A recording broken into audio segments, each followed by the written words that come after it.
দফা দিয়েছিলেন। সুতরাং আজকে এই পবিত্র সমাবেশ থেকে আমরা দাবি করছি অবিলম্বে সংসদ সরকার যেগুলো একমত হয়েছে দলগুলো সেই সরকারগুলো আপনারা ইমপ্লিমেন্ট করেন, সেগুলোকে কাজে নিয়ে আসেন এবং দ্রুত নির্বাচনের ব্যবস্থা করেন। যেগুলো একমত হবে না সেগুলোর মধ্যে টাকা রিফর্মকে তৈরি করে পার্লামেন্টে পাস করার ব্যবস্থা করেন। বন্ধুরা, বক্তব্য চিন্তা করার কোনো সুযোগ নেই। এই কথা বলতে চাই যে আজকে বাংলাদেশের অস্তিত্ব নির্ভর করছে গণতন্ত্রের উত্তরণের উপরে। গণতান্ত্রিক ব্যবস্থায় যাওয়ার পরে সেখানেই আমাদের সমস্যাগুলোর সমাধান হবে। আমরা বিশ্বাস করি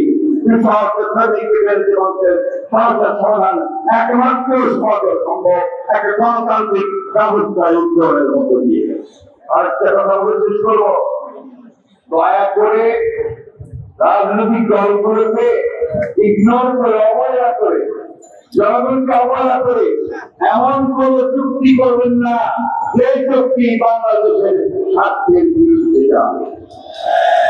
আমি আবার আমার শরীর ভাইদেরকে আন্তরিক শুভেচ্ছা জানাচ্ছি এই দিবসে।